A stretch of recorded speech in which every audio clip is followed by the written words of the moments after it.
Good evening, comrades. Thanks for joining us. Tonight, we're looking in our series on imperialism, we're looking at the role of the BRICS countries. The name is based on the 5 major emerging economies: Brazil, Russia, India, China, and South Africa. They've just been joined by Iran, Egypt, Ethiopia, and the United Arab Emirates. Another 40 or so countries have also expressed an interest in following suit, including Turkey, Azerbaijan, and Malaysia. It's estimated that by 2050 that the BRICS countries could produce 40% of the global economic output. So it's important that we do take them seriously. And nothing lasts forever, of course, including UK and US imperialism. But can a collection of countries which seem to have very little in common really take on US imperialism? Or is it mainly one country, China, calling all the shots? Will that increase that tension? Will that change? We also want to discuss if we, the working class, should indeed celebrate the BRICS countries, as George Galloway has done from the summit in Kazan. He's, of course, joined by many others on the left who often end up supporting a small butcher with a larger one, because that seems less terrible, perhaps. Here to discuss these issues in more detail is Yassamine Mather, critique acting editor and a contributor to the Weekly Worker. Sorry. Thanks for joining us, Yassamine. Thanks very much, Tina. Please let me know if I'm going on for too long, so I stop. Okay. I think I want to start by some of the, if you like, highlights of BRICS, and definitely the setting up of the new development bank, in addition to what Tina said in the introduction, in 2014 was of great importance. The new development bank funded the infrastructure and the development projects that the BRICS countries and the emerging economies were going to follow. The countries that are keen to join BRICS want to do so in a way as an alternative to a world completely dominated by the United States, by Western governments. And that is the, if you like, lure, the attraction of BRICS. They want to, in a way, find an alternative or a counterbalance to organizations like the World Bank, the International Monetary Fund, and so on. However, I don't think we can talk of the BRICS without referring to China's role. Currently probably the second largest economy, but its rate of progress, or progress in quotation marks, is very fast. And the expectation is that within a couple of decades, we will see it overtaking the United States. The trade, the investment, the economic strengths of BRICS relies very heavily on China. If you look at the way these countries trade with each other or exchange technology, exchange finance, income, it really isn't that much. All we are looking at is China's relations with all of these countries. And I will try and look at some of these details.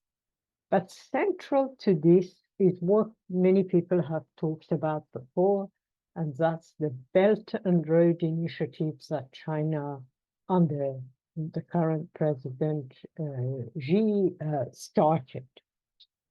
This was to create an infrastructure mainly in Asia, Africa, to a lesser extent in Europe, with the aim of trade and development of infrastructure. And of course, all this sounds very good. Who is against development? Who is against boosting trade?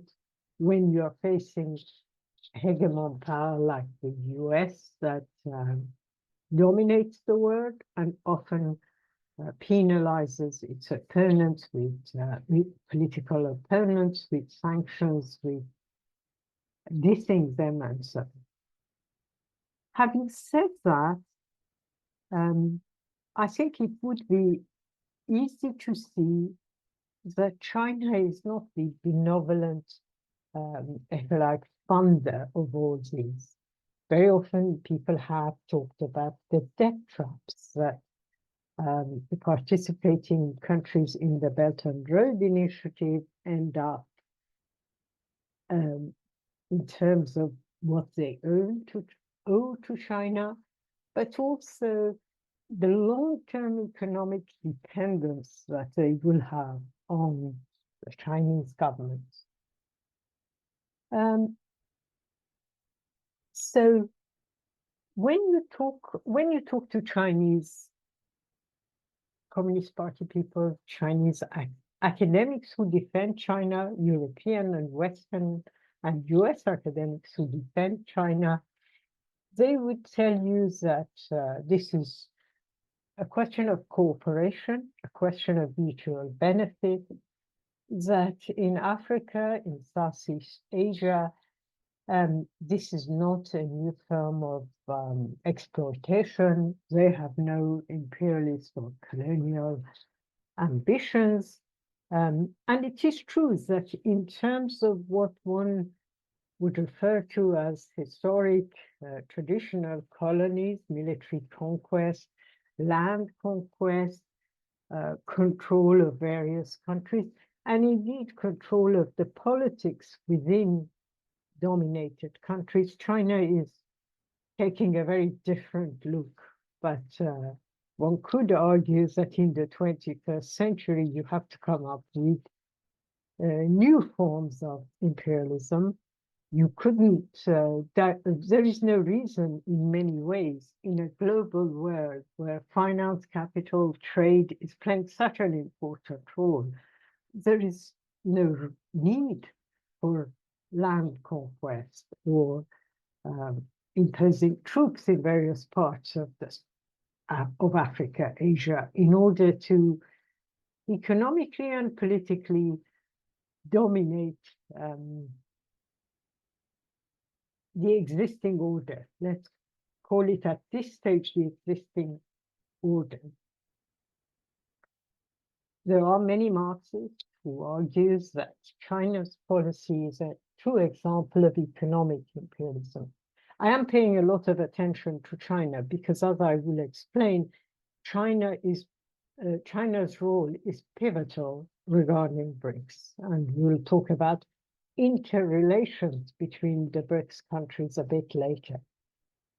So I don't think anyone in their right mind would say China is anti-imperialist. The arguments put forward is whether it's proto-imperialist or a fully developed economic, but an imperialist country. There are those who would say, no, it's part of the peripheral global capitalist system, and all it's doing is using its economic power to shape the world in its own image. I think that's difficult if you look at the details of how China relates to economic countries in various countries, to the economics of various countries. But of course, that is an argument put forward. In many ways, not only is it a growing economy, but it's becoming one of the largest economies of the world. And its purchasing power is unrivaled.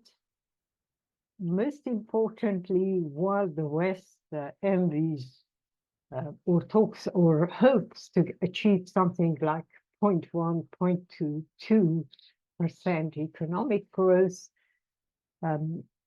China finds 4 to 6% economic growth as a disappointment. So you can see where they are and where the rest of the world is. However, you can't deny that in its relations with African countries in particular, but also other developing countries, in desperate need for cheap energy, in desperate need for good price raw materials from these developing countries, it has no alternative but in some ways entering deals in which the developing country is not the beneficiary. Let's put it as mildly as that. I would say the developing country is exploited, but let's assume we would say it's not in an equal par.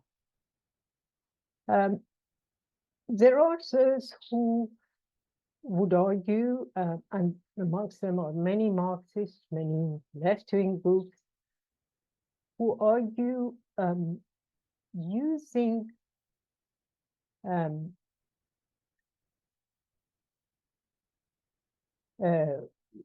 who are not using, who use Lenin's theory of imperialism, and their argument is that China has turned into a capitalist imperialist state. I think there is no doubt that monopoly capital and its aggressive push into global markets reflects China's current position in terms of what it is in monopoly capital. With the Belt and Road Initiative, we can see China investing in infrastructure. It extracts raw materials, and extracting raw materials is a basic definition of what one calls neocolonial, although obviously there are differences in the way China does this as opposed to the old colonial powers. At the same time, one could argue that China offers better deals to developing countries than the IMF and the World Bank. For example, the interest rates that I've followed are often lower when China gives loans. There are better investment terms, co-investment terms when it is dealing with these countries. However, those of us who are old enough remember that, or who I wasn't looking at politics in the 1940s or the 1950s, but I do remember from the 1960s and the 1970s that many people talked of the decades 40s, 50s, early 60s as a period where the US, as a rising imperialist power, was offering much better development deals to third world countries. In the case of Iran, the United States was offering electrification. It was encouraging the then dictator, the Shah, to set up a planning organization for development. And all this was very much in contrast to the old colonial powers, such as Britain, who were for 100% exploitation. So China's better rates reflect the rising power of a country that has ambitions, in my opinion, to become the hegemon capitalist power and isn't at the moment.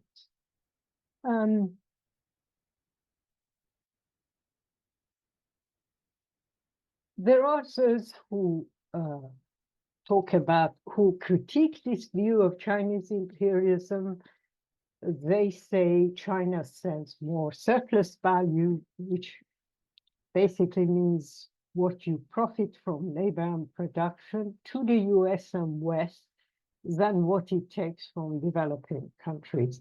And therefore, this shows China's integration into global value chains.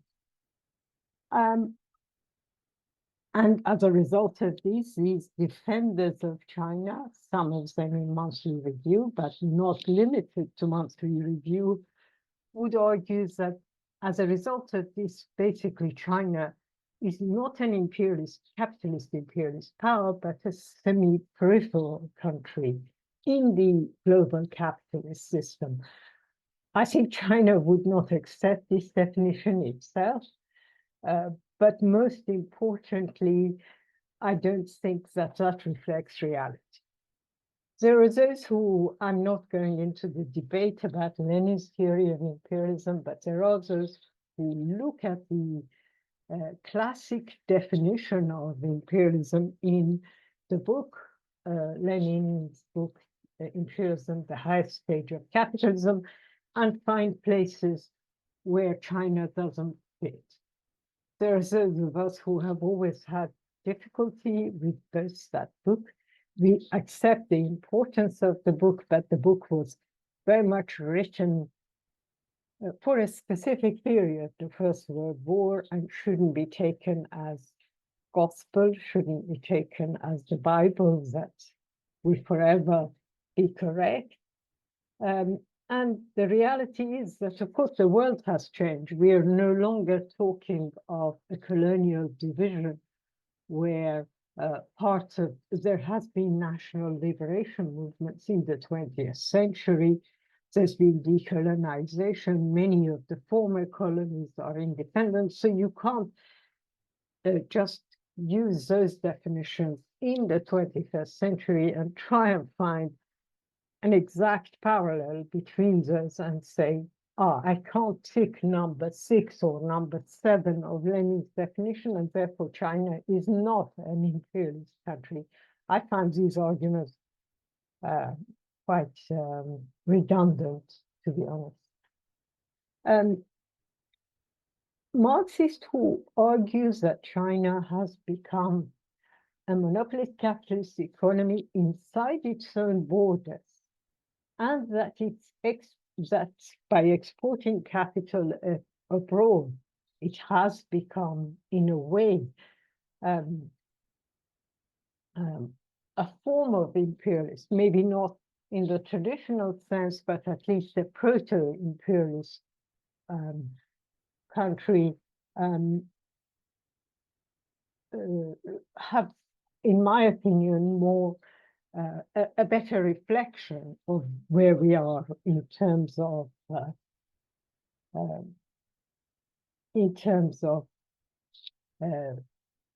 its current political and economic definition.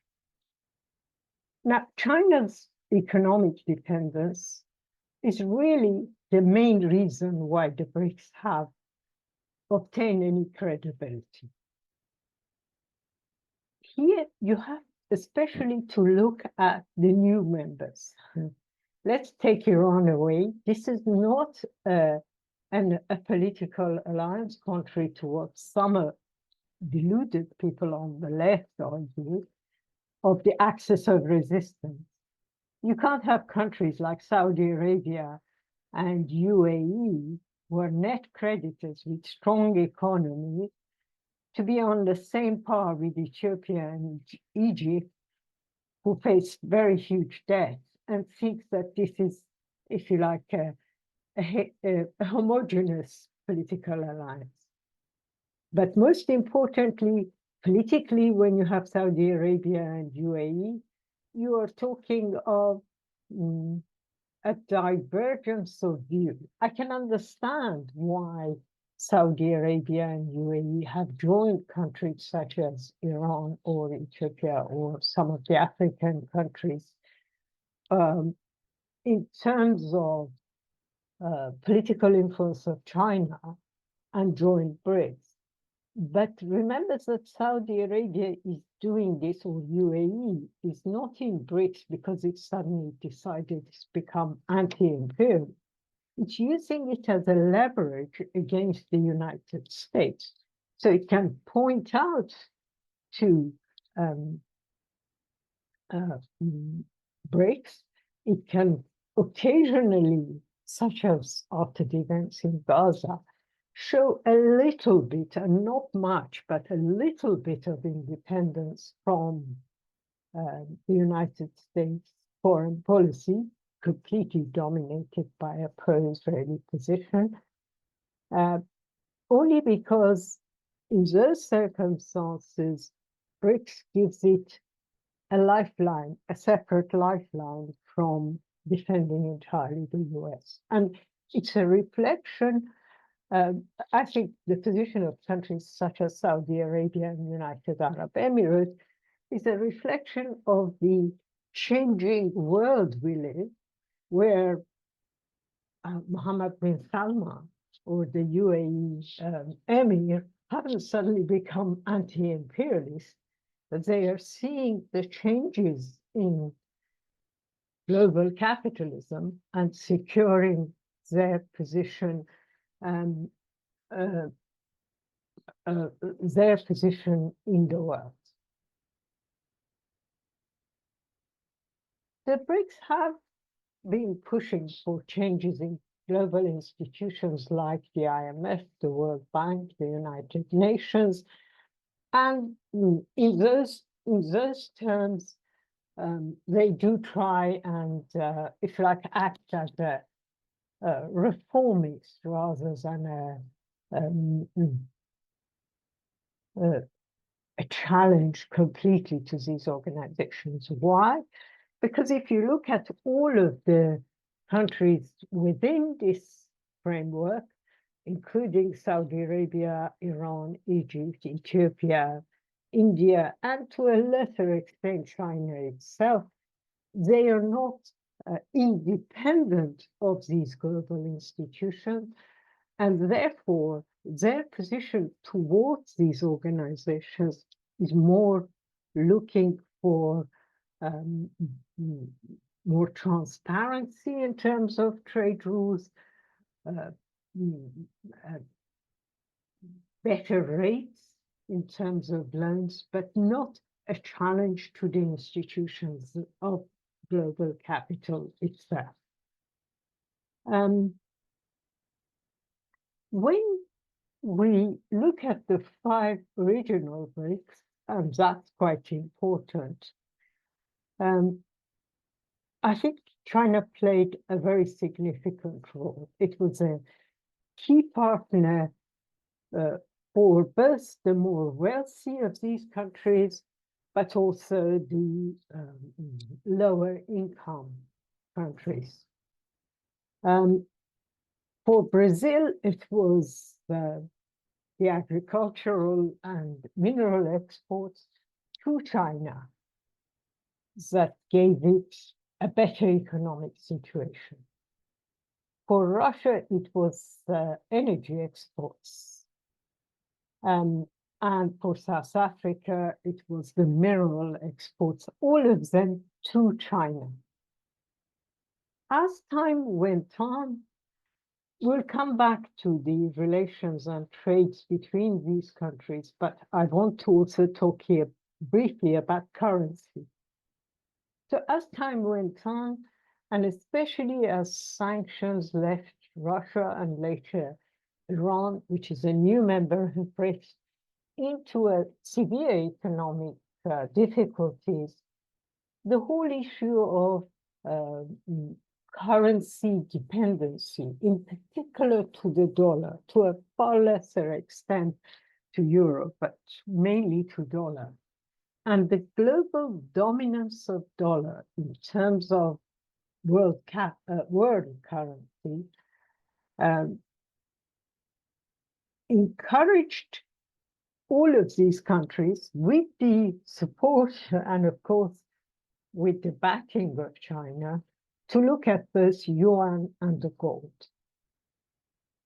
Russia increased, yuan is the Chinese currency, as you know, so Russia increased its yuan reserves and shifted or tried to shift from a dollar-based trade to ruble yuan transactions.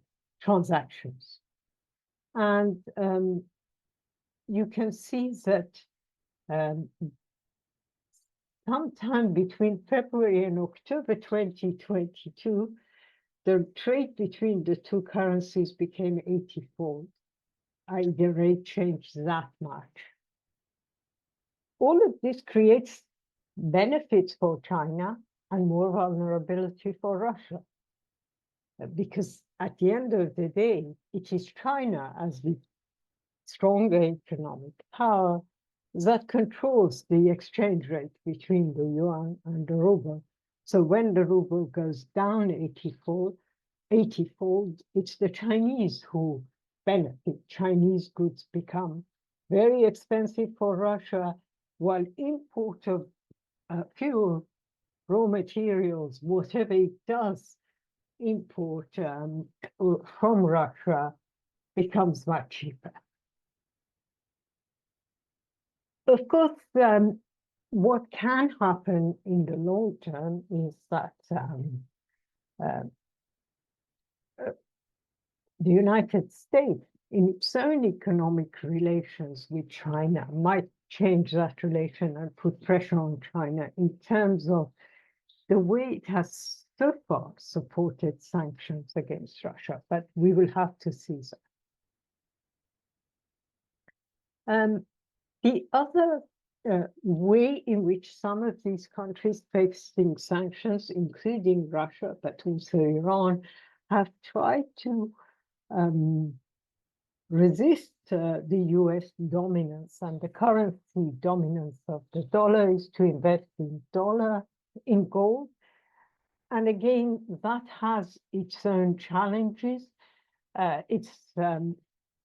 The difficulties of buying and selling large amounts of gold have their own problems.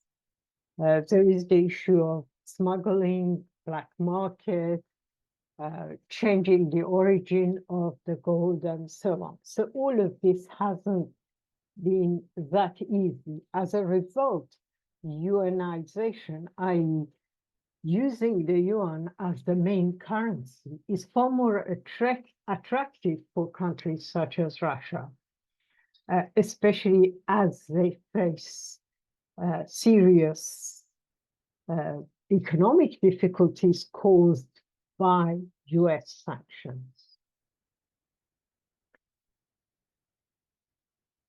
One thing that we have to consider is China's relationship with the Gulf states, the Persian Gulf states. In particular, I will leave Iran to the last because I will talk about that later. But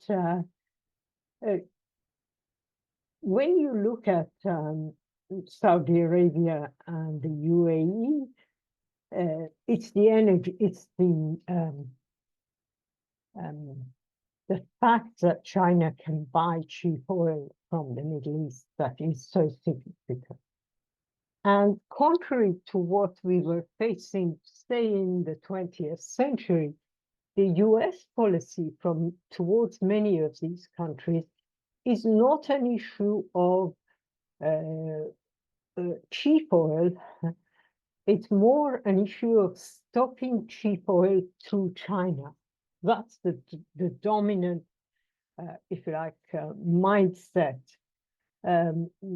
for the people who are involved in such arguments. So that's a very big win for China. It has secured between some of the major oil producers in the Persian Gulf, including Iran, Saudi Arabia, UAE, to a lesser extent Qatar, it has secured long-term cheap oil for its industry, for its production. What we have is Sorry, Tina, is it possible not to have the text popping out? It's very difficult for me to concentrate, especially with the comments coming over my screen. Chat. Yeah, the chat seems to come out on my screen. Sorry, I'm not looking at chat, but it's kind of over dominates what I'm trying. Oh, sorry, I don't know how that happened. No, that's okay. Maybe it's my fault. Okay. The advantage for these countries is what they can get from China that they can't get from the West. So the West has become extremely protective when it comes to renewable energy, when it comes to artificial intelligence, when it comes to advanced drone technology and so on. China, at least on the paper, and I assume in reality, is far more generous when it comes to sharing artificial intelligence. For example, China has no limitations in, or at least has on paper, has no limitation in sharing what it knows about processors, new GPUs, graphical processor units, and so on, aspects that are very protected in the West. The EU, UK, US try and restrict access to these technologies to most third world countries, and China seems to take a completely different approach to that. And as a result of this, it does make the relationship more attractive in some way.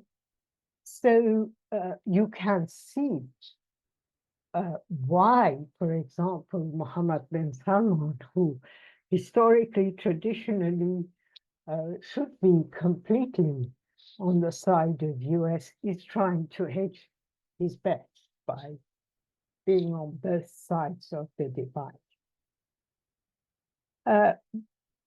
In this way, we have to admit that in this, what I would call a uni-global world, because many people talk of multi-imperialist powers, competition between these imperialist powers, the fact that these imperialist powers, the smaller sub-imperialist powers, Harvey talks about that, will weaken the US. I don't think we see this, at least at the moment, we are not seeing a weakness or a division.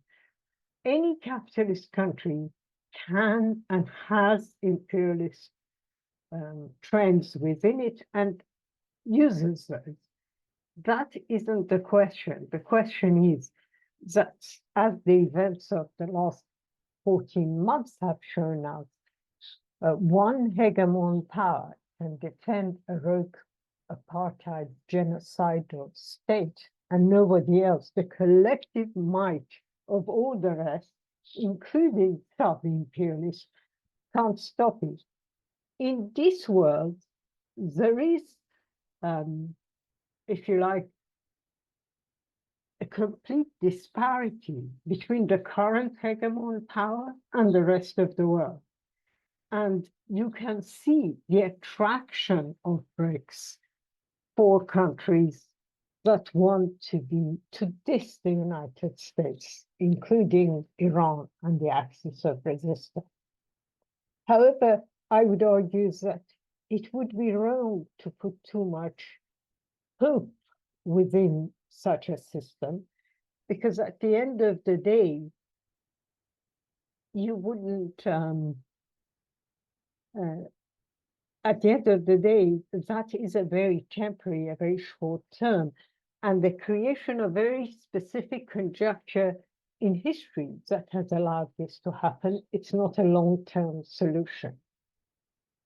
Before I talk about the nuclear deals, Iran, Russia, China as an axis, because it is an important part of BRICS, especially now that Iran is fully associated with BRICS.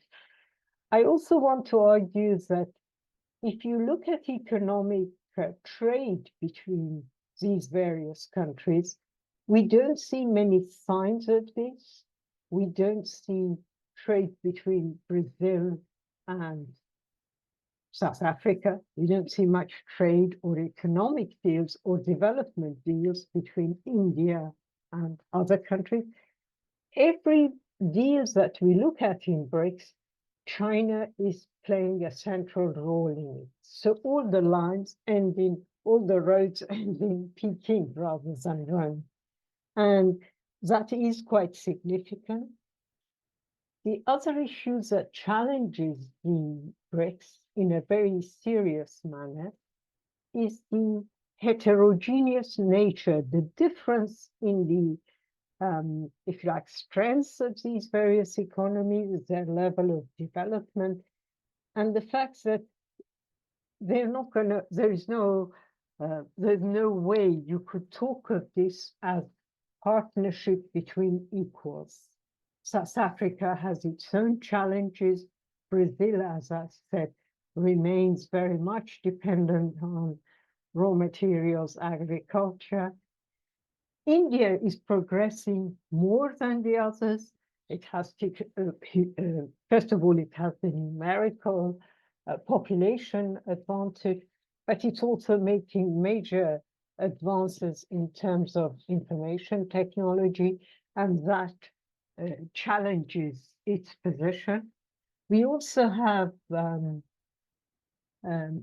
countries that are dependent on one product, or more or less like United Arab Emirates or Saudi Arabia, who have ambitions of greatness beyond their capabilities. If anyone has followed the NEOM project of Mohammed bin Salman, it was supposed to be this 500-kilometer single line that was going to be the modern world, AI dominated and so on. Nowadays, it's 120, 150 kilometers, which is much less than 500 miles.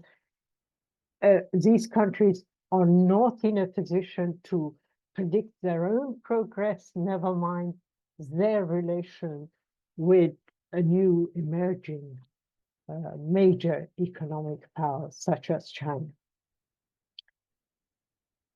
One of the key, if you like, alliances within BRICS is the Iran-Russia-China alliance.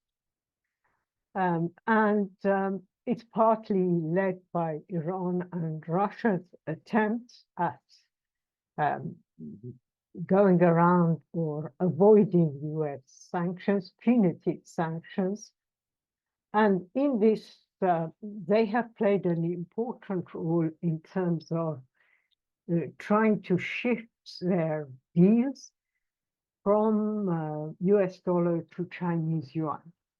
And US sanctions are so severe that if you send 20 pounds, and I'm not joking, literally 20 pounds from a bank in Tehran to a bank in Europe, the account of the person who receives this, who has absolutely nothing to do with the Iranian government or the Revolutionary Guards, can be blocked for a number of years until this person proves that they are not associated with the Revolutionary Guards or Iran's so-called terrorist activities. So the sanctions are really affecting everybody's life, not just the state, not just the government. And you can imagine then a country like that where you can't sell your oil. I'm sure that's true of Russia. As soon as they spend $1, it will register in one way or another in the global trade system. In order to avoid that, you can go to doing most of your deals, as Iran's central bank has done, in yuan. And there is inevitable benefits for both sides. However, it can create its own challenges and its own frictions. When you look at Russia's relationship with both China as the dominant power and Iran as a lesser economy, this economic closeness has brought about a level of political closeness as well. So on papers they would argue they're campaigning against Western dominance, they are for state sovereignty, they are for regional autonomy, and they would then argue these liberal Western bourgeois liberal ideas don't reflect their views, and therefore they are in some kind of political alliance. Here, the situation is far more complicated. China's position on these issues is very complex. China doesn't want to lose Western allies. China has ambitions of economic deals with the European Union, especially now that Trump is in power. They see a way out of their own economic isolation in terms of US with European Union and with the United Kingdom, as we witnessed last week.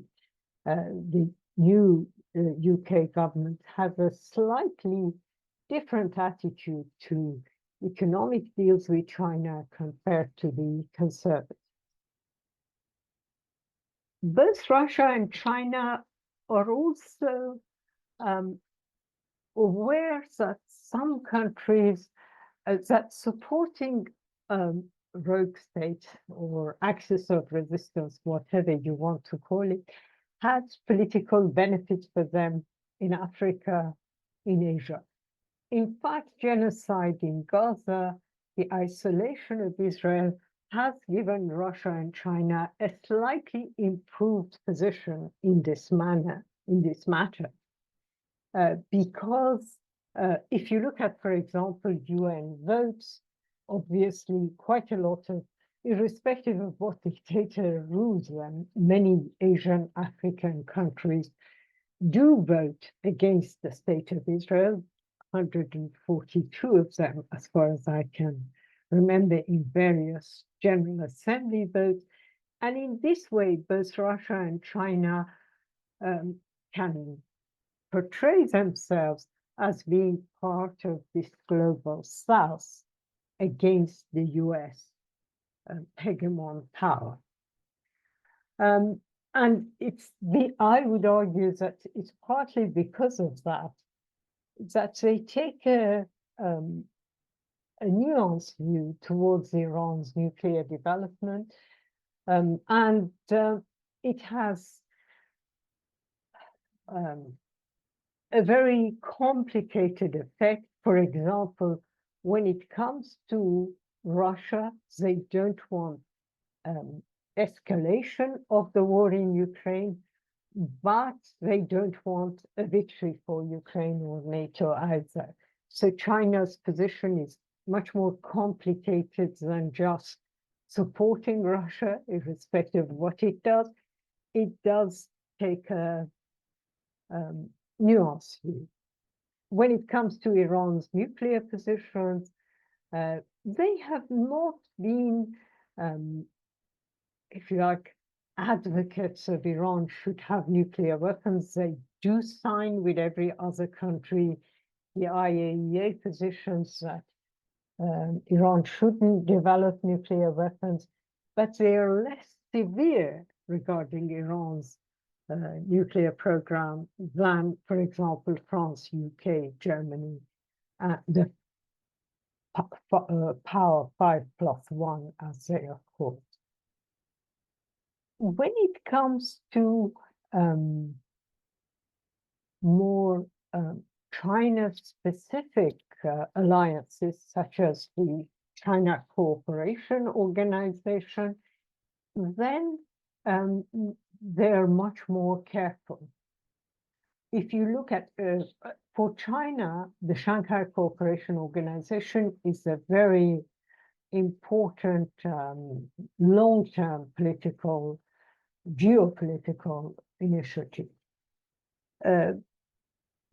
But China has been very clear that it doesn't want SCO to appear overtly anti-Western. And as a result of this, it has kept Iran very much at a distance as an active observer, but not as a member.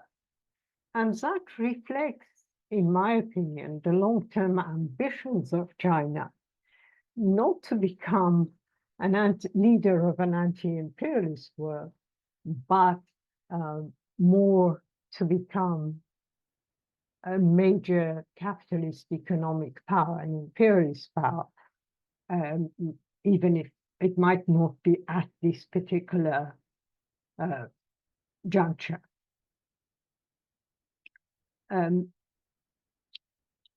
So there is one, so we should separate what I would call the Belt and Road Initiative, which is more about joint projects, about economic development, as opposed to long-term political alliances such as the Shanghai Cooperation. One of the, if you like, examples used by other countries in terms of how BRICS can help develop their country and how these better interest rates, lower interest rates, the involvement, the cooperation and involvement of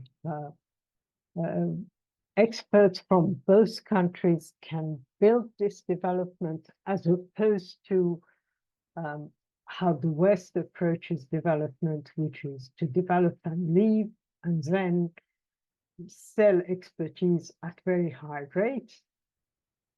What we see here is the kind of Belt and Road Agreement dealt with that Iran and China have signed in 2021, but it hasn't actually been finalized. And the fact that it hasn't been finalized is, I would think, quite a lot to do with the fact that despite what it says, China doesn't want to commit itself to an overtly anti-US political stance.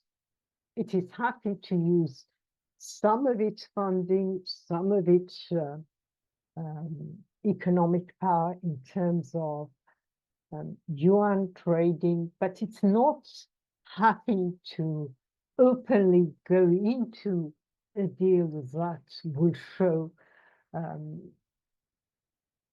a completely different political position.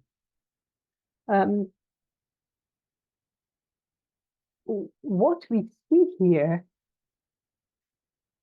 and again, we don't know the truth. So if you look at what some of the royalists or right-wing Iranians, but also right-wing European and Western companies have said, there was first talks that Iran has actually given land to China. And you think, well, China has enough land. Why would it want to get land in the Middle East? There's no point in it.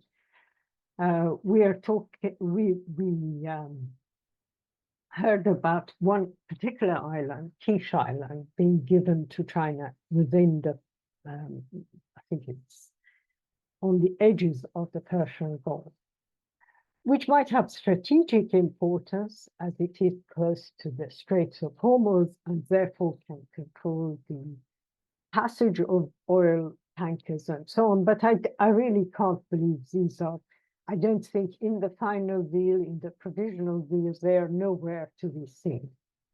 What we are looking at is provision of ports, airports, oil fields, infrastructure, what I would call infrastructure, and IT development, both in terms of artificial intelligence, quantum computing, graphical processor unit development, where China has made spectacular advances in exchange for cheaper oil. And the cheaper oil is debatable, but so far in the last 3-4 years, at the height of the sanctions by the US, China has benefited from very cheap oil from Iran. We don't know how cheap, but everyone's assumption is they're paying much less than the going rate. Now, petroleum economist claims that China has managed to guarantee a discount of 12% to the 6-month rolling price of comparable benchmark products. Now, this is the kind of things that the US is very concerned about, because for the US, the question isn't, as far as I understand, the US is no longer dependent on oil in the Middle East. What its concern is supply of cheap oil to China. And it is this kind of partnership that makes very, very dangerous for the US, because obviously if that kind of deal becomes the norm, you can see how the entire policies of the previous Trump administration continued very much by the Biden administration into isolating certain states, labeled rogue states, has actually backfired. It has backfired because rather than bankrupting those countries, it has encouraged them to get into closer relations with China. China is economically benefiting from this, but it's also politically benefiting from it, as it can count an increasing number of such countries within its own sphere of influence. And here it is a trajectory that one can see as powers, great powers diminish in terms of what they have, what they can achieve, and how great powers then increase their influence by gaining support from other countries. Whether this is where we are with BRICS, and therefore whether this is, if you like, the next period where we are going to see a strong competition between the West and China is a matter for debate. What we can say for sure is that the defeat of the Democrats and the coming to power of Trump, who has no claim to Western liberal democracy, will make this situation far more challenging, far more difficult to predict, and therefore, in many ways, will make that whole debate about BRICS far more unpredictable, as we can talk about it. The one thing I would say for sure is that the working class in Western countries, in the United States, should not have any illusion that that is the solution. And the working class in developing countries should have no illusions about this, because it is pragmatic and often short-term political interests that have created these alliances, in the same, I mean, the best example is Saudi Arabia being in the same alliance as China. So those short-term alliances can change very quickly, and the loser in such situations, more than anybody else, will be those sections of the working class that have relied on such alliances for their future, for the future of revolutionary movements. That's it. Thank you very much. Brilliant. Thank you very much, Yasmin. That was a very detailed and nuanced look at the BRICS countries, which I think is absolutely what is required, not just because there's a lot of illusions from some quarters on the left. You mentioned that. I also mentioned George Galloway early at the beginning, talking about the BRICS as if they were some kind of, that's our horse in the race. If we want to do something about US imperialism, you need to have, you need to back the BRICS. That's the future. It might be the future.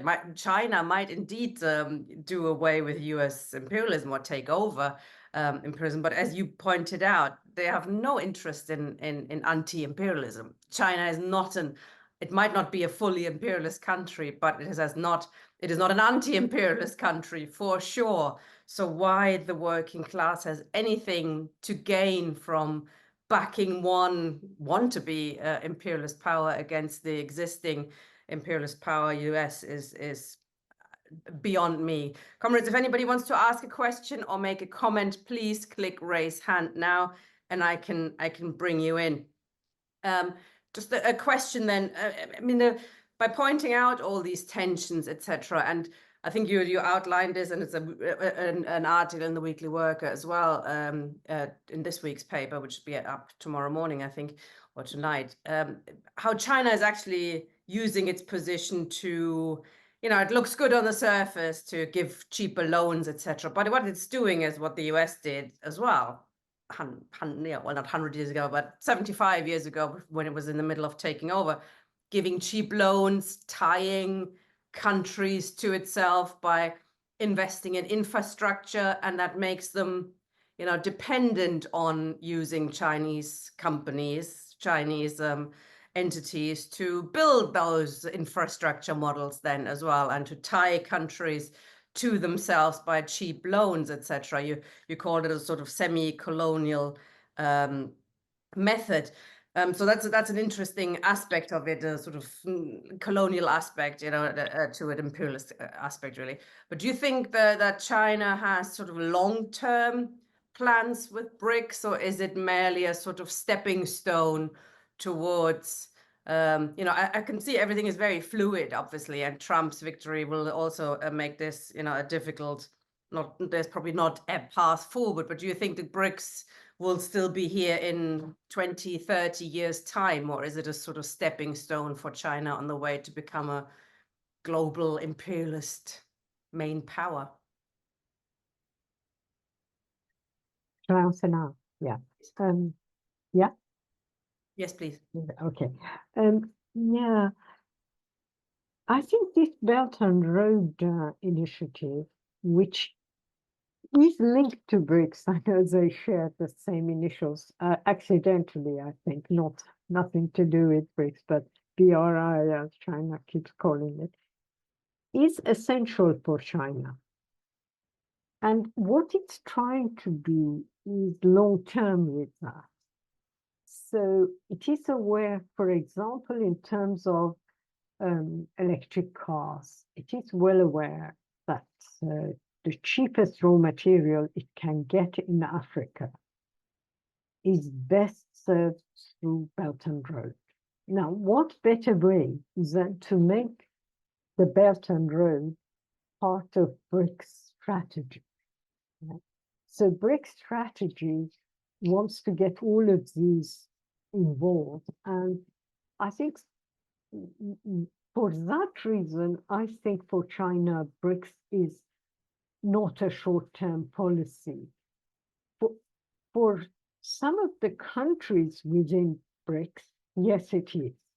And it might change with political changes. For example, as you know, Argentina left after the last elections, right?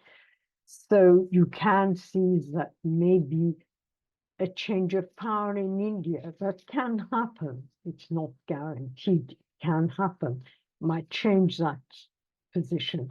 But for China, BRICS is significant. And if you look, there's a drawing, I couldn't do it, but there's a drawing that shows trade between these countries and then trade with China. And it basically, it's the whole screen is black with connections between these countries and China. And then there's the odd line between these countries as they trade with each other. So you could say China is central to BRICS. And for those reasons, I think it would last.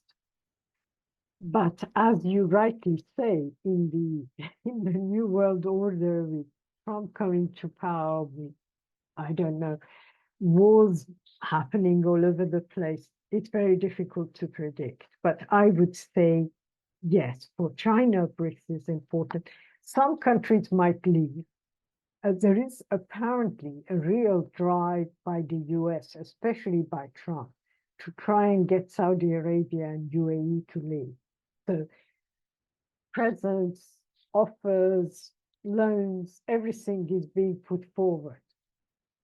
The question remains that some of these countries might not go that way, might not be bought by US, not because they have any principles, but because they are scared of their own population. So as Crown Prince bin Salman has openly admitted in an interview, he couldn't care less about Palestinians, right? He's openly said it. I think it's to Bloom, I'm not sure who, but he said, I don't care. However, my people do, and I can't ignore it. So in a world where tensions are increasing, in a world where wars are dividing people so strongly, I think some of these countries might decide there is some advantage in being in BRICS, but who knows? Can I ask you one more question before we bring comrades from the floor in? The question of Taiwan, I mean, that's been brewing for some time, and it's been occasionally artificially blown up, then it dies down again. Do you expect with Trump's victory, this will come to blows? That the question of Taiwan is hugely important to the US, to the West. Will there be a proxy war, another proxy war being fought there? I really don't know, to be honest, too much about. I can't predict. More importantly, I can't predict what Trump will do, because on paper he says he is for weakening China, defeating China. That's the way US will become the great power and that it was, or I would say it still is, whatever damages it has faced. The question remains, will he go that way? I would say Trump and his administration are more likely to go for these tariffs that he's promising, rather than choose the Taiwan option. So there's two ways of attacking China. One is Taiwan, as you say, recognize Taiwan or whatever, and create another war, proxy war, or try and reduce China's power by tariffs. Now, as everyone keeps saying, the 60% proposed tariff, I mean, he hasn't said it since he's been elected, but during the election, he was talking of 60% tariff on Chinese imports, right? I mean, this would create the kind of economic crisis in US that would be comparable to the Truss mini budget, yeah? The quasi-Quante and Truss mini budget. As most US producers would tell you, if that happens, they will go bankrupt. Never mind the Chinese. They would go bankrupt because suddenly if you produce the same good in US, you would be paying about 4 or 5 times more. So the tariff would become a joke. So it's very difficult to predict, and I really don't know. But I would say he's still more keen to go on the economic route than the Taiwan route, but who knows? Yeah, indeed.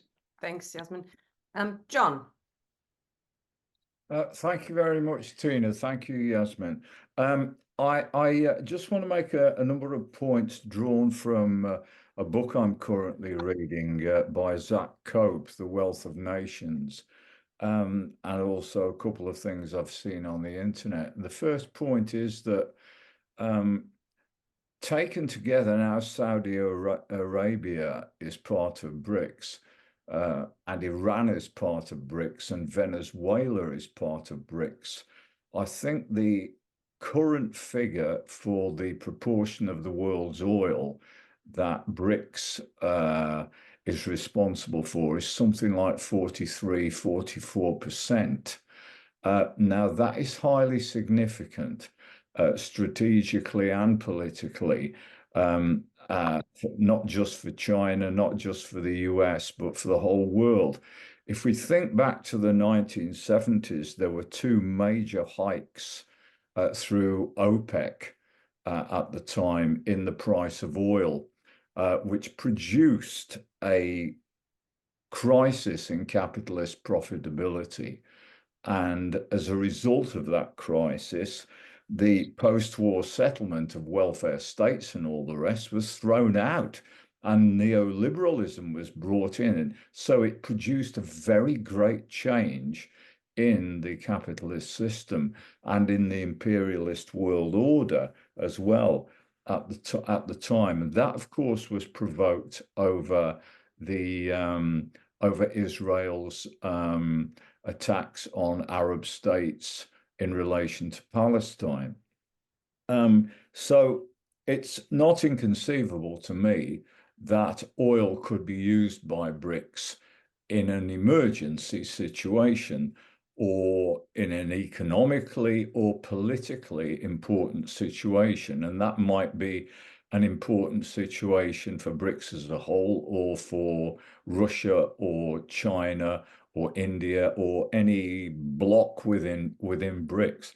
Secondly, there are something like, I think, 9 full members and 13 additional countries that have been at the last BRICS Congress in Kazakhstan were invited to actually apply for membership. That would make them bigger than the G20 in terms of numerical strength.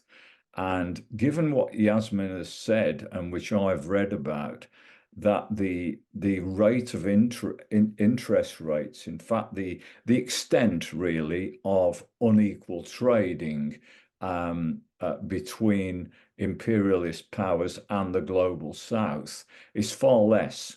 So BRICS becomes, in that case, a much more attractive option for a lot of countries in South America, in Africa, in Asia, in the global South generally, who can see perhaps marginal differences. And I think this can continue as well because of the reason that for the US and for Europe, I think that the extraction of surplus profits, of super profits from the global South, where labor is considerably cheaper than it is in the capitalist heartlands, enables it to cushion the effect of its own crises and ride out its own crises in relation particularly to the working class in the advanced capitalist countries. Now, it needs, therefore, if it's going to keep the working class on side, it has to maintain those kind of level of profit margins from the global South. Therefore, I can conceive, not immediately, maybe not for a decade or decades, but Western capitalism could be squeezed suddenly through the use of oil and or long term because lots of African countries, Asian countries, Latin American countries are choosing the Chinese option rather than the World Bank, IMF, Bretton Woods options with all the structural adjustment policies and the various repression and the, what is it now, 86 American military bases around the world. So I think I'm slightly more optimistic about the future and about BRICS' role in it than Yassamine is. But it's a debate, and nobody's got all the answers. Thank you. Thanks, John. Do you want to reply? Yes, please. I'll just say a few things.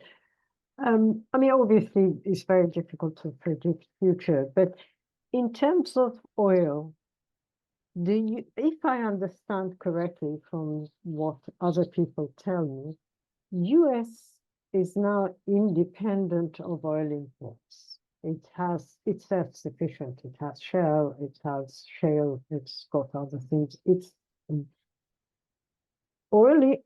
The dependence of oil remains in the European countries and the rest of the world. But as far as the US is concerned, especially in the Trump era, a weakness of European countries would be an advantage rather than a disadvantage. So the US is not concerned about that. In fact, others have argued that there could have been, and there still is a chance, that the EU might find interest in uniting with China. Some people used to build quite a lot of theories about this. I don't think some, including some of my own comrades, but I think that was wrong and proved to be wrong. But irrespective of that, I think the US will not be too concerned about EU dependence on oil. They couldn't care less when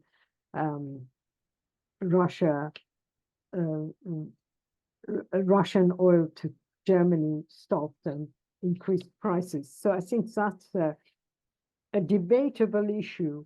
And here, as we get into a period of serious competition between two major economic powers, US and China, we can witness a situation where the EU will and UK will become pawns in that game. They become irrelevant. They become, if you like, areas where neither US cares about them and China can benefit or not. In terms of it being an attractive option, I will give you a historic example.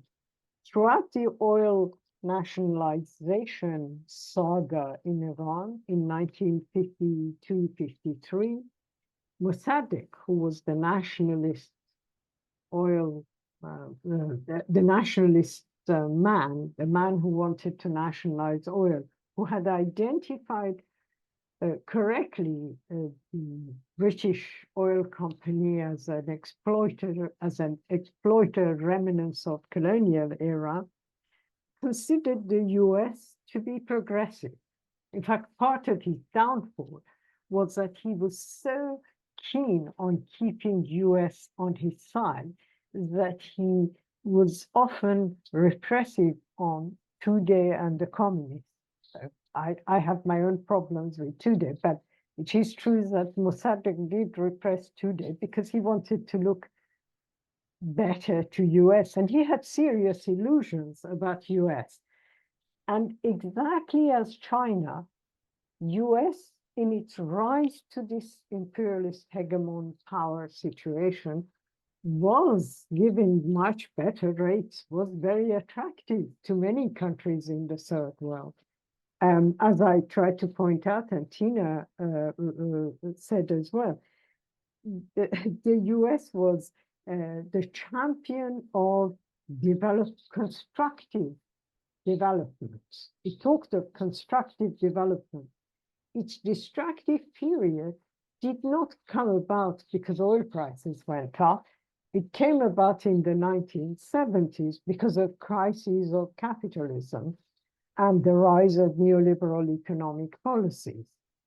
And when we reached that stage, then it became the nasty hegemon power that seek destruction rather than construction. And I would argue that no one who knows the Chinese Communist Party, and I have some knowledge of the Chinese Communist Party, I have studied it a bit more than many people have, but I'm not an expert, but I have studied the inner workings of the Chinese Communist Party for at least 2 decades.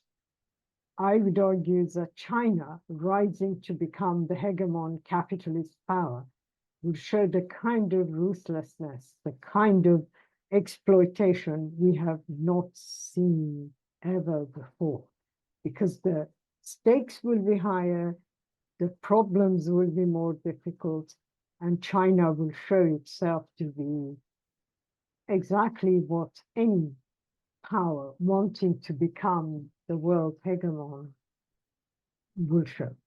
But I might be proved wrong. I think in critique we are more or less united in this opinion, but maybe we are wrong. Thank you. Well, it's certainly the way it treats its own working class is a good hint there. Peter, please. Hi there. Can you hear me? Hi, Yasmin. Thanks for the talk. I think what you've done was provide a really detailed and nuanced account of the pragmatism within BRICS. Between themselves, between the different parts of BRICS, the Brazil, India, China, and the BRIC plus countries as well. I was wondering whether you think this pragmatism can lead to anything more consolidated. Obviously, you just said then that China is going to pop up as the world hegemon at some point. That's the kind of prediction. And it's going to be even more oppressive than America, perhaps, or in a different way. So that means that maybe China is using BRICS as you mentioned yourself, is kind of using BRICS in a pragmatic way to kind of buffer relations with the US in the ways that you described, while building up alliances and trade alliances and building up economic strength along the way. Okay. What interests me though is like when you say that there can be a shift in hegemon, how do we relate this to trade and commerce and money in terms of capital? So when we talk about, we are talking about capitalism, and so what does unite all the pragmatisms and the differences between these nations and between imperialist and sub-imperialist powers that you've described tonight is that they are or want to be the core of capitalism, the part of capitalism. So that means that the basis of imperialism at its heart is to expand capital and control that capital in the expansion worldwide, so you get the major share of surplus value. But as you mentioned yourself, there's been a turn towards neoliberalism, globalization, and those terms, which underpinning them in terms of capital and how it's expanded, seems to me to have come to an end with neoliberalism, and that was based on a kind of a pragmatic use of IT. And in other words, not advancing towards the latest and the integration of the latest forms of IT, which could be labor displacement and have a downward trend in the rate of profit, even more so than it is in the West at the moment, that would affect the globe. And an intense exploitation of labor instead. And the global supply of labor from China into the world market and the redefinition of the global division of labor serve that purpose, along with all the talk about precarity. That's a signal for that as well, whether you agree with these sexy terms like precarity, it signals that. So that seems to have come to an end. So any kind of advance, serious qualitative advance in any of these like proto-imperialist powers, including China, has got to come from the hope that they can kind of overcome the pincer movement of squeezing labour so intently. That seems to have come to an end to a large extent, and trying to deal with the other side of that pincer, which is about the rate of profit and how that ties into increasing technology and which underpins growth, if that's labour displacement, if you know what I mean. So to me, all this points to a kind of a long-term trend in the squeezing of the jaws of the kind of avenues of accumulation globally for capital as a global system, economic system, if not political. And I think the US is managing that militarily in terms of its money power and policing the rest of the world, and dictating the kind of accumulation strategy that fits into the crisis tendencies of capital and limit them. So so my question is this: do you agree with it or what? That if we are going to get any real advance, it's going to be based on a new pathway of accumulation, and that will have dealt with the realization problem, which is produced by the intensification of labour, the cheapening of labour, so that many states are supporting incomes of labour because capital is paying it so at such a low rate, below its value at times. And it's got to be a method of being able to incorporate constant capital, fixed capital, technology, to increase the productive powers of labour. And I'm wondering whether you think that is possible, whether we live in a decline in capitalism, in which case, if we do have imperialism, is any longer the kind of classic capitalist imperialism, and it looks more like a kind of imperialism that takes all the bad parts of all the imperialisms that we've had since Rome, stitches them together, and that's why it's going to be grotesque in China, in the kind of face of imperialism that China may represent, which to me would be non-capitalist, And the other interesting thing, just one thing, is that if China were to dominate, and then it's doing so on the hyper-monopolization of the economy and the state's fusion with the economy. And so that seems to be out of kilter a bit with the way the Western powers would have done it. So it seems to be a different kind of capitalism that might come into favor if things change in that direction. Okay, that's all I want to say. Thanks, Peter. Yeah, very important issues. I think you pointed out this whole transition of hegemon power. And this is really the main challenge for China. Because being a hegemon power is not just how advanced you are in terms of capitalism, whether you are the second largest economy, you are growing and so on.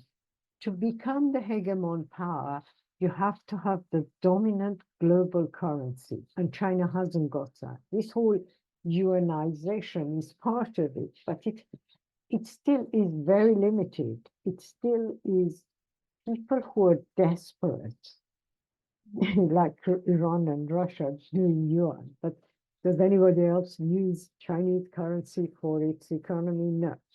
And the Chinese central bank's attempts at making the currency more part of, if you like, a central part of BRICS hasn't worked. So far, it hasn't worked. I mean, Brazil deals in dollars.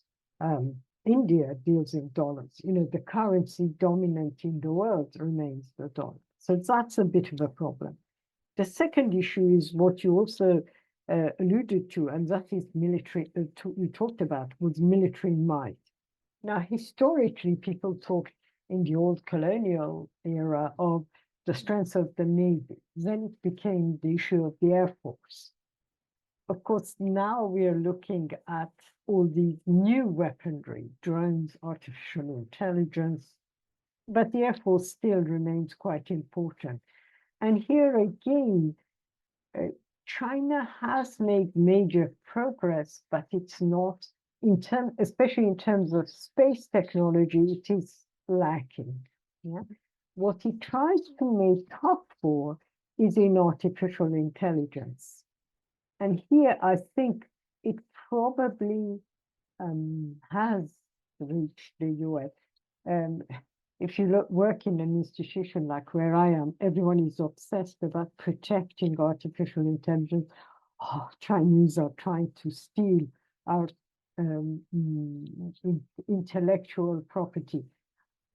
To be honest, I don't think so. I think the Chinese are ahead of the University of Oxford, but maybe I'm wrong, but I think from what I read and from what experts in the field tell me, they've passed that stage. But it does remain the fact that militarily they are lacking. And there is also the nuclear issue. And here again, the combined forces of China and Russia in terms of nuclear might is probably parallel to US, maybe slightly less, but there again, there isn't a clear balance.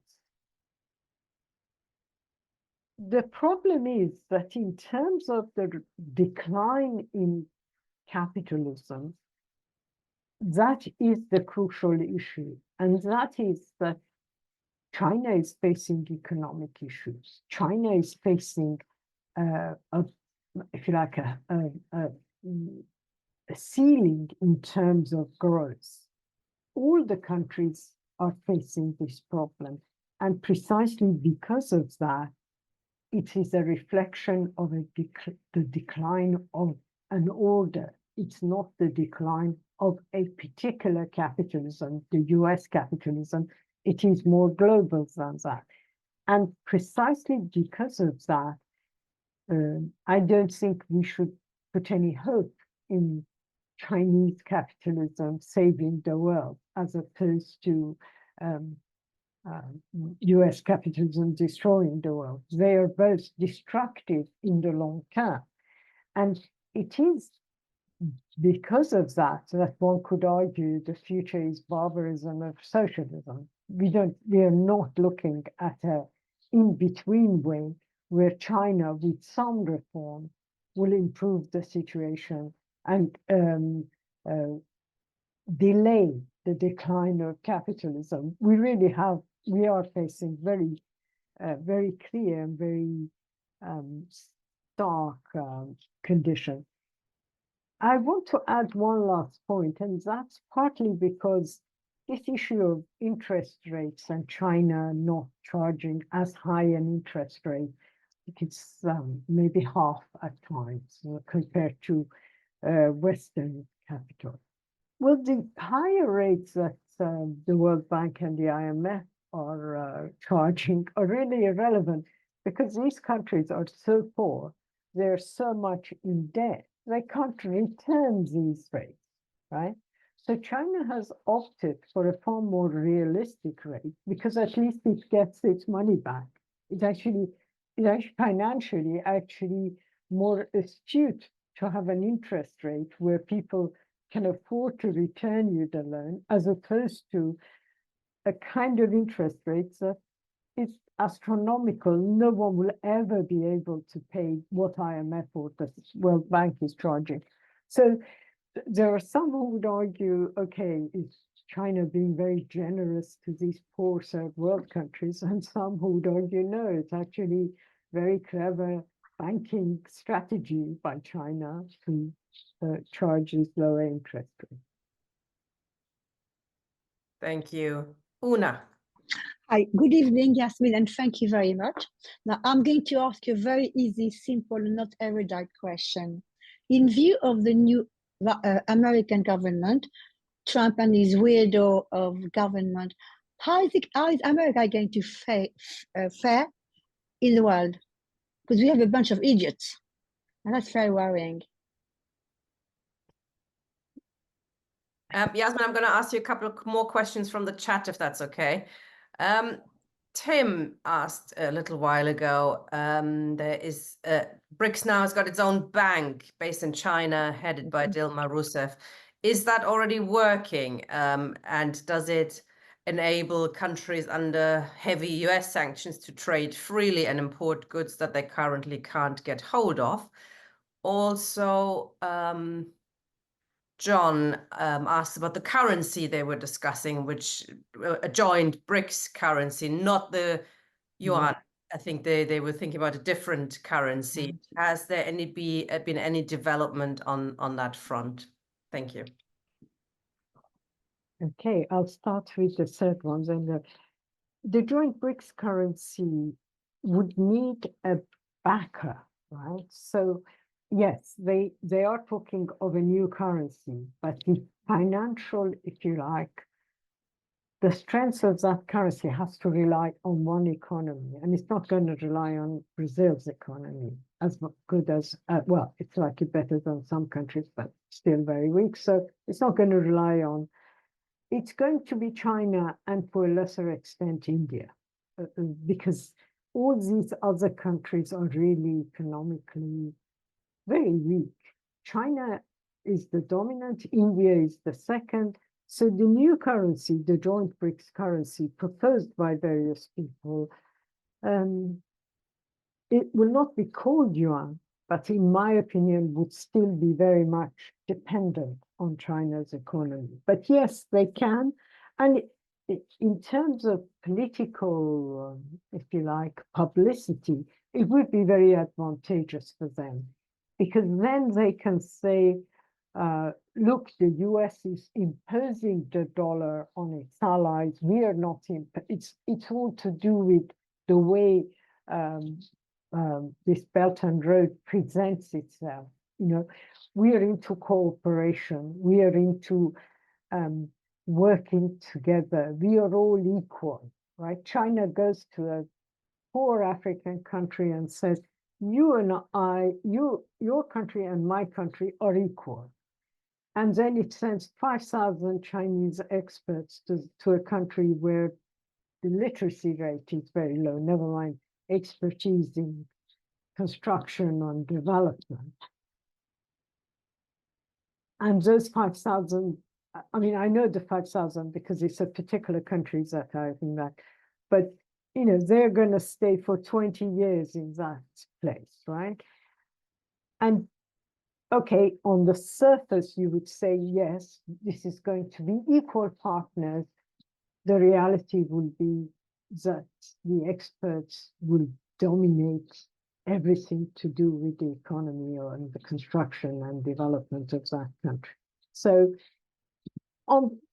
as I say, they are presenting all this in a very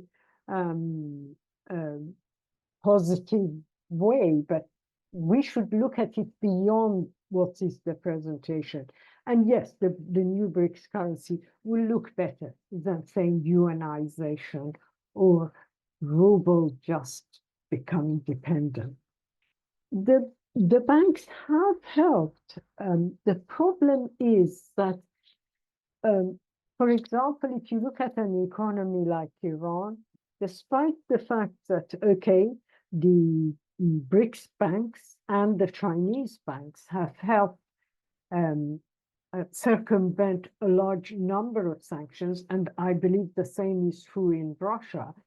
There are many goods you can only, at the moment, you can only buy from the West. Peter Nolan, who is an expert on China, is very good at explaining how China's economy has developed. And he rightly points out that they have the highest technology in terms of GP, graphical processor units, computing processor units. They build all sorts of very advanced systems, and yet the lifts have to come. You go to a building in China housing one of the most advanced technologies in terms of IT, and the lifts have to come from Germany, right? So this unequal development, which is inevitable when a country progresses dramatically in a very short period of time, you would have this kind of disparity. But precisely because of that, I don't know about Russia, but for example, in Iran, there are a lot of goods that can only be bought from Europe, right? So however much you try and sell your oil with the Chinese banks and get a lower price for it, because inevitably you are selling it almost under the table, you have to buy goods then from Germany, from France, from Italy. You have to buy spare parts for your planes, for your hospitals, for your medical equipment from the West. And so you can't circumvent entirely trade and use just the yuan and the Chinese bank. You can earn funds from that. You can hide many items you sell with that yuan currency, but there are still things you have to buy. And so I would say, yes, without the BRICS bank situation might have been even worse. I don't know what the exchange rate would have been between the dollar and the Iranian currency or the ruble, but it's not dominant. In terms of what Una asks, the Trump government is completely mad, but remember that his previous government was also mad, right? Some of these people might not last very long. I mean, the Attorney General lasted, what, 5 days, 4 days before he was removed. So, and he was removed because of the various sad stories about him, terrible stories about him. But Trump himself is going to fall out with many of these people. And when he falls out, that's it, they all go. So we are going to see a lot of, in my opinion, we are going to see a lot of people coming and going. Look what's happened to Giuliani. You know, he was the lawyer of Trump, best mate, now he's nowhere. I think some of these people, I'm looking forward to the day where Elon Musk and Trump fall out and we will all have a good laugh at what's going on.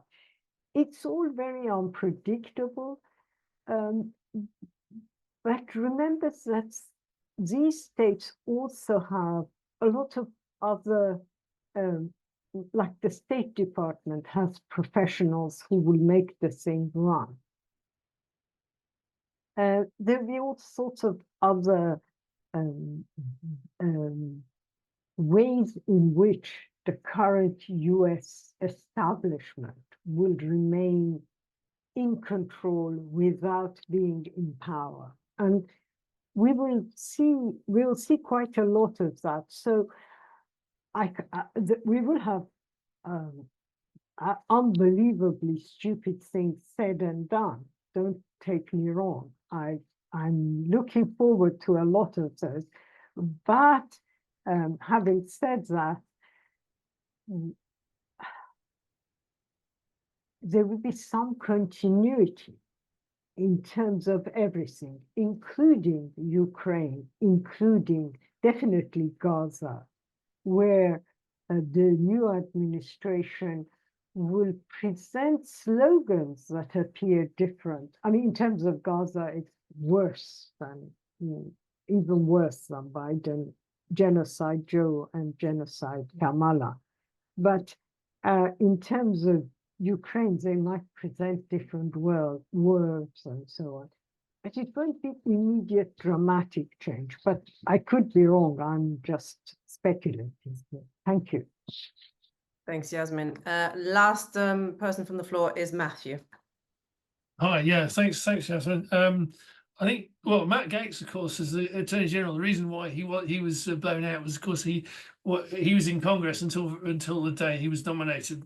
He'd spent a lot of his time in Congress insulting everybody around him, including all the senators who'd had to vote for him.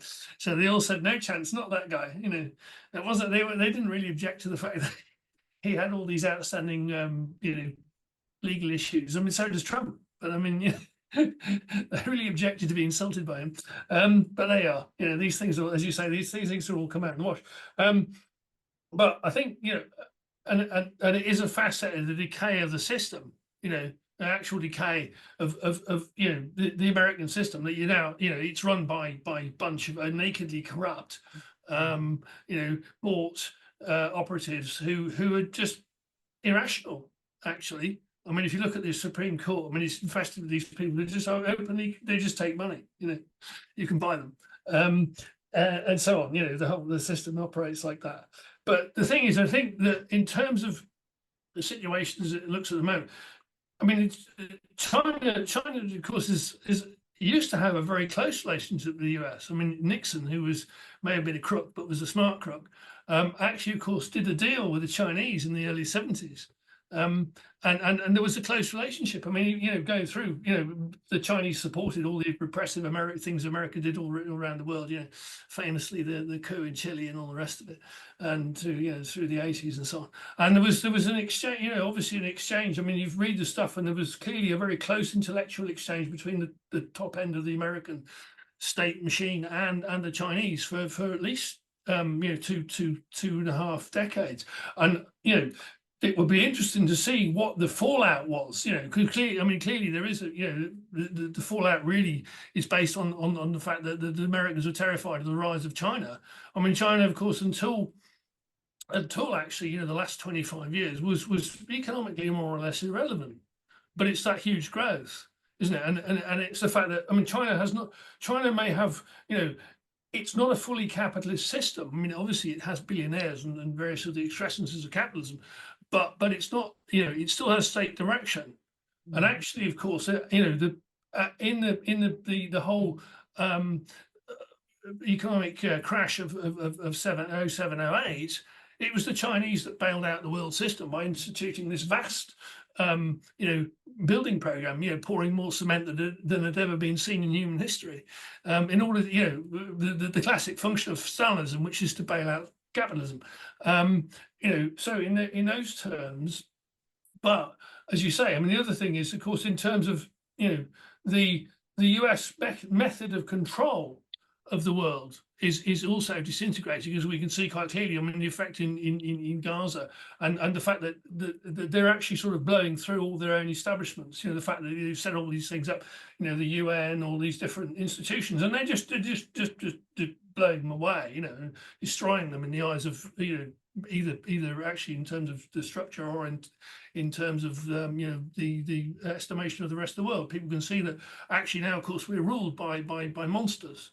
Clearly, who are in favour of the most barbaric acts, nakedly. So, but as you also say, I mean, there's this contradiction. I think the problem, there's an issue for the Americans, obviously, in the fact that their system is actually falling apart in their hands, and you can see this very clearly in the case of banks. The collapse of Silicon Valley Bank actually showed, clearly that the banks are all welded together in a single organism. Which cannot be touched because they're too afraid to touch it, because they know it's going to blow apart. If they mess around with it, it's going to blow apart. So what they did with Silicon Valley Bank, and I think there were the two other banks that collapsed.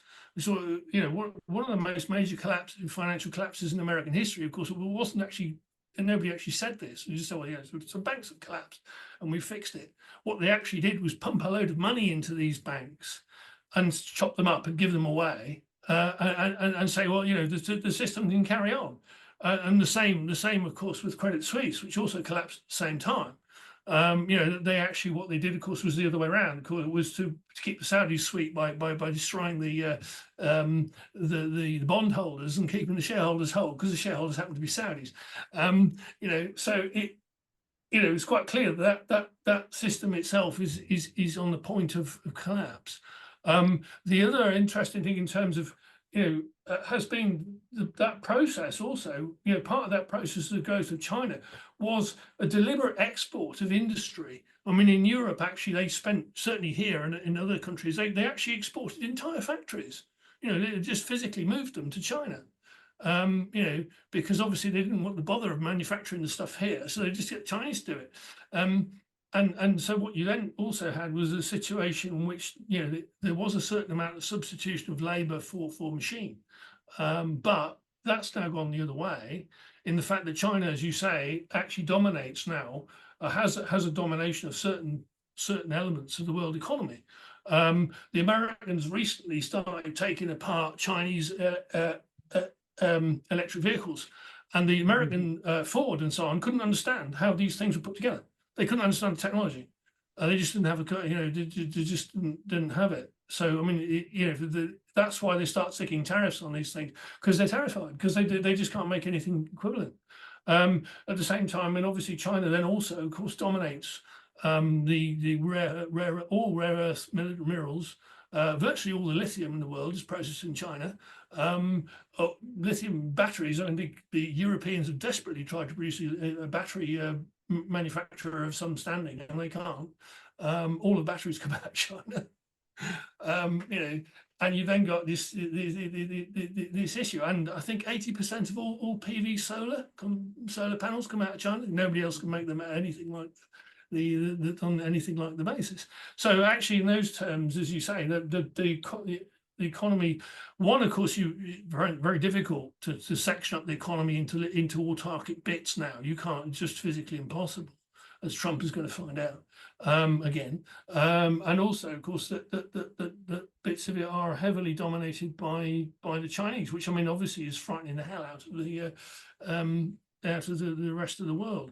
And really, the issue the Chinese, of course, have got is the fact that they've got this vast great, in having poured all this concrete, they now have a vast great property empire, much of which, of course, is worthless, and which they owe large amounts of money on, and their companies are falling apart. And how do they bail themselves out? So the system itself is actually dropping, the bits are dropping off. But the key, the problem really, of course, is that the working class isn't on the stage anywhere. This is the political problem, is how does the working class express itself and get through the whole of this stuff, because clearly none of this is going to pose any kind of answer to the crisis of humanity. I hope that makes sense. Thank you, Matthew. Yasmin, do you want to reply, sum up the session as well in your reply now? Thank you. Just a few things. Yeah, I think it's quite clear that the party in China, the still called the Communist Party, dominates the economy, the politics, the military. And during various times, and especially in recent years, we have seen this unbelievable rise of the Chinese middle class, I would say upper class, capitalist owning class, who can actually buy things abroad as well as being very powerful inside China.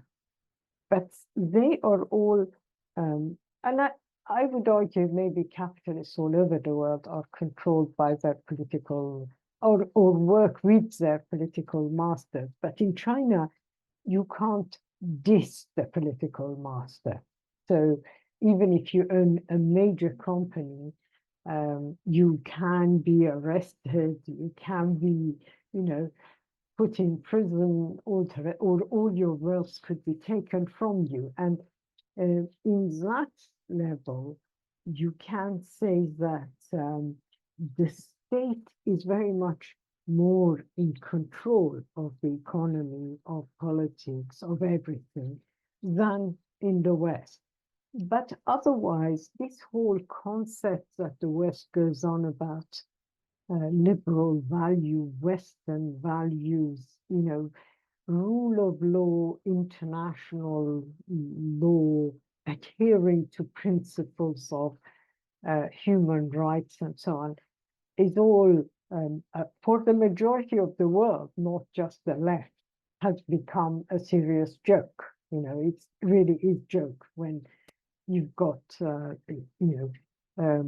Genocide Joe defending Israel. No one takes it seriously. So that pretense of the West has actually helped the collapse of that pretense of the West has helped the Chinese, has helped the Russians, there is no doubt, and therefore has helped the BRICS. The problem is that no one then looked at how China deals with its own capital. Never mind, Tina referred to the working class, which is true. I mean, it's one of the most exploitative rules in terms of labor legislation. I sometimes read China labor reports, and it's horrifying when you read what they say. But you're not even tolerating their capitalists. I mean, capitalists are very much under the control of the state. So in that way, I think unless we have a revolution against all capitalism, against both of these causes, we are deluding ourselves into one helping us achieve a revolutionary aim. It's not going to happen like that. In terms of what the West fears, so for decades, if you remember, the accusation was that, especially when it came to iPhone, computers, laptops, desktops, servers, and so on, China was copying and pasting. So it was copying what the West had and creating its own version in the same way that you would copy and paste a document. This has changed, and it has changed dramatically, as Matthew was referring to. So we've got a situation where it's not just that electric vehicles built in China are cheaper, they're actually better. So why would you buy a much more expensive, worse Tesla when you can buy a cheaper, better one from China? And unless they have, everyone now has put these almost embargoes on Chinese electric vehicles because they can't compete. So yes, that's one serious issue. And the other one is whether it's true or not, whether we believe it or not, the hype about artificial intelligence is now dominating capitalism, right? So every company is investing in AI, every company is projecting its future in terms of AI. Now, AI depends very much on not your normal computer units because they are slow, like the laptops we are all using, but on something called graphical processor units, GPUs. NVIDIA has made its fortune in the world by selling graphical processor units. It's one of the, I don't know if you follow the top 500 companies, that's what it is. You know, NVIDIA is the top company and it's growing. It had a few dips in the last couple of weeks, but in general, it's dominating because it creates the chip that is essential for AI.